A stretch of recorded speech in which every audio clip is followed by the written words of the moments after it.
ಸ್ನೇಹಿತರೆ, ಮತ್ತೊಂದು ಮಹತ್ವಪೂರ್ಣ ಅಧಿಸೂಚನೆಯನ್ನು ಈ ವಿಡಿಯೋದಲ್ಲಿ ನಾವು ತೆಗೆದುಕೊಂಡು ಬಂದಿದ್ದೇವೆ. ಈ ವಿಡಿಯೋದಲ್ಲಿ ನಾವು ಚರ್ಚೆ ಮಾಡುವಂತಹ ವಿಷಯಗಳು ಏನೇನಪ್ಪ ಅಂದರೆ, ಯಾವ ಡಿಪಾರ್ಟ್ಮೆಂಟ್ನಲ್ಲಿ ಈ ರಿಕ್ರೂಟ್ಮೆಂಟ್ ಇರುತ್ತದೆ, ಅದು ಹುದ್ದೆಗಳ ಸಂಖ್ಯೆ ಎಷ್ಟು, ಮತ್ತು ಯಾವ ಜಿಲ್ಲೆಯಲ್ಲಿ ಈ ನೇಮಕಾತಿ ನಡೆಯುತ್ತಿದೆ ಅದನ್ನು, ಮತ್ತು ಹುದ್ದೆಯ ಹೆಸರು ಏನು, ಮತ್ತು ಅದಕ್ಕೆ ಸಂಬಂಧಪಟ್ಟಂತೆ ಸ್ಯಾಲ್ರಿ ಎಷ್ಟಿರುತ್ತದೆ, ಆ ನಂತರ ಏನೈತಲ್ಲ ಅದಕ್ಕೆ ಬೇಕಾಗಿರತಕ್ಕಂತಹ ವಿದ್ಯಾರ್ಹತೆ ಏನು, ವಯೋಮಿತಿ ಎಷ್ಟಿರಬೇಕು, ವಯೋಮಿತಿಯಲ್ಲಿ ಸಡಿಲಿಕೆ ಎಷ್ಟಿದೆ, ಆನಂತರ ಅಪ್ಲಿಕೇಶನ್ ಫೀ ಎಷ್ಟಿದೆ, ಸೆಲೆಕ್ಷನ್ ಯಾವ ರೀತಿ ಆಗ್ತಾ ಇದೆ, ಮತ್ತು ಅದನ್ನು ಅರ್ಜಿ ಸಲ್ಲಿಸಲು ಪ್ರಾರಂಭಿಕ ದಿನಾಂಕ ಮತ್ತು ಅರ್ಜಿ ಸಲ್ಲಿಸಲು ಕೊನೆಯ ದಿನಾಂಕ, ಈ ಎಲ್ಲ ಮಾಹಿತಿಯನ್ನು ಏನೈತಲ್ಲ ನಾವು ಈ ವಿಡಿಯೋ ಮುಖಾಂತರ ಡಿಸ್ಕಸ್ ಮಾಡೋಣ. ಬನ್ನಿ ಸ್ನೇಹಿತರೆ, ವಿಡಿಯೋವನ್ನು ಶುರು ಮಾಡಿ.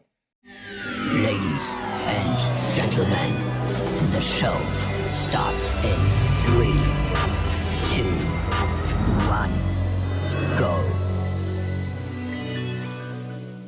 ಸೊ ಇದು ಶಿವಮೊಗ್ಗ ಜಿಲ್ಲೆಯಲ್ಲಿ ನಡೆಯಲಿರುವ ಅಂಗನವಾಡಿ ಕಾರ್ಯಕರ್ತೆಯರು ಮತ್ತು ಸಹಾಯಕಿಯರ ನೇಮಕಾತಿಯ ಕುರಿತು ಇರುತ್ತದೆ. ಒಟ್ಟು ಹುದ್ದೆಗಳು 575 ಇರುತ್ತವೆ. ಅದಕ್ಕೆ ಅಂಗನವಾಡಿ ವರ್ಕರ್ ಅಂದರೆ ಅಂಗನವಾಡಿ ಕಾರ್ಯಕರ್ತೆಯರ ಹುದ್ದೆಗಳ ಸಂಖ್ಯೆ 127 ಮತ್ತು ಅಂಗನವಾಡಿ ಸಹಾಯಕಿಯರ ಹುದ್ದೆಗಳ ಸಂಖ್ಯೆ 448 ಇರುತ್ತವೆ. ಅದೇ ರೀತಿ ಅಂಗನವಾಡಿ ಕಾರ್ಯಕರ್ತೆಯ ಹುದ್ದೆಗೆ ಅರ್ಜಿ ಸಲ್ಲಿಸುವವರ ವಿದ್ಯಾರ್ಹತೆ PUCಯಲ್ಲಿ ಉತ್ತೀರ್ಣಗೊಂಡಿರಬೇಕು.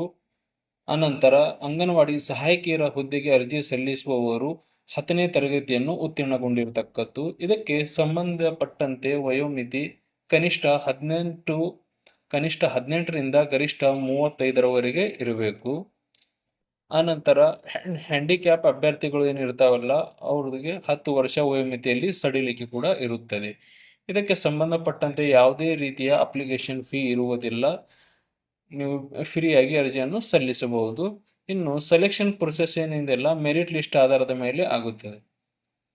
ಇದಕ್ಕೆ ಅರ್ಜಿ ಸಲ್ಲಿಸಲು ಪ್ರಾರಂಭಿಕ ದಿನಾಂಕ 30/7/2007ರಿಂದ ಪ್ರಾರಂಭವಾಗಿದ್ದು, ಅರ್ಜಿ ಸಲ್ಲಿಸಲು ಕೊನೆಯ ದಿನಾಂಕ 29/8/2024ರವರೆಗೆ ಇರುತ್ತದೆ. ಆನಂತರ ನೀವು ಅರ್ಜಿ ಸಲ್ಲಿಸಬೇಕಾಗಿತ್ತಪ್ಪ ಅಂದಲ್ಲಿ ಈ ಲಿಂಕ್ ಅನ್ನ ನೀವು ಬಳಸಿ ಇಲ್ಲಿ ಬಂದು ನಿಮ್ಮ ಶಿವಮೊಗ್ಗ ಜಿಲ್ಲೆಯನ್ನು ಸೆಲೆಕ್ಟ್ ಮಾಡ್ಕೋಬೇಕು. ಶಿವಮೊಗ್ಗ ಜಿಲ್ಲೆ, ಆನಂತರ ಅದಕ್ಕೆ ಸಂಬಂಧಪಟ್ಟಂತೆ ಪ್ರಾಜೆಕ್ಟ್ ಅನ್ನು ಆಯ್ಕೆ ಮಾಡ್ಕೋಬೇಕು.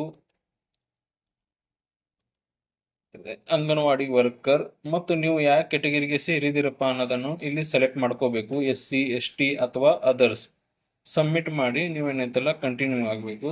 ಶಿವಮೊಗ್ಗ ಜಿಲ್ಲೆಯಲ್ಲಿ ಖಾಲಿ ಇರ್ತಕ್ಕಂತಹ ಎಲ್ಲ ಹುದ್ದೆಗಳ ಸಂಖ್ಯೆ ಏನೈತಲ್ಲ ಇಲ್ಲಿ ಬಂದ್ಬಿಡ್ತವೆ. ಅದನ್ನು ನೀವು ಯಾವ ಪೋಸ್ಟಿಗೆ ಯಾವ ಊರಲ್ಲಿ ನೀವು ಅರ್ಜಿ ಹಾಕಾಕತ್ತಿರಪ್ಪ ಅನ್ನೋದನ್ನ ಇಲ್ಲಿ ನೀವು ಸೆಲೆಕ್ಟ್ ಮಾಡಿಕೊಂಡು ಕಂಟಿನ್ಯೂ ಮಾಡಬೇಕು.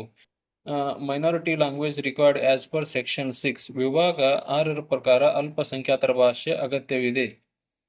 ಎಸ್ ಮಾಡಿ ಏನೈತಲ್ಲ ನೀವು ಈ ರೀತಿ ಏನೈತಲ್ಲ ಅಪ್ಲಿಕೇಶನ್ ನೀವು ಸಲ್ಲಿಸಬೇಕಾದಲ್ಲಿ ಇದೆಲ್ಲ ನಿಮಗೆ ನೋಡ್ಕೊತ ಹೋದ್ರೆ ತಾನೇ ಗೊತ್ತಾಗುತ್ತದೆ. ಇಲ್ಲಿ ಯಾರ್ದು ನಾನು ಅರ್ಜಿ ಸಲ್ಲಿಸಾಕತ್ತಿಲ್ಲ, ಅದಕ್ಕೆ ನಾವು ಏನೈತಲ್ಲ ಇದು ಡೀಟೇಲ್ ಆಗಿ ಡಿಸ್ಕಷನ್ ಈ ವಿಡಿಯೋದಲ್ಲಿ ಮಾಡ್ತಾ ಇಲ್ಲ.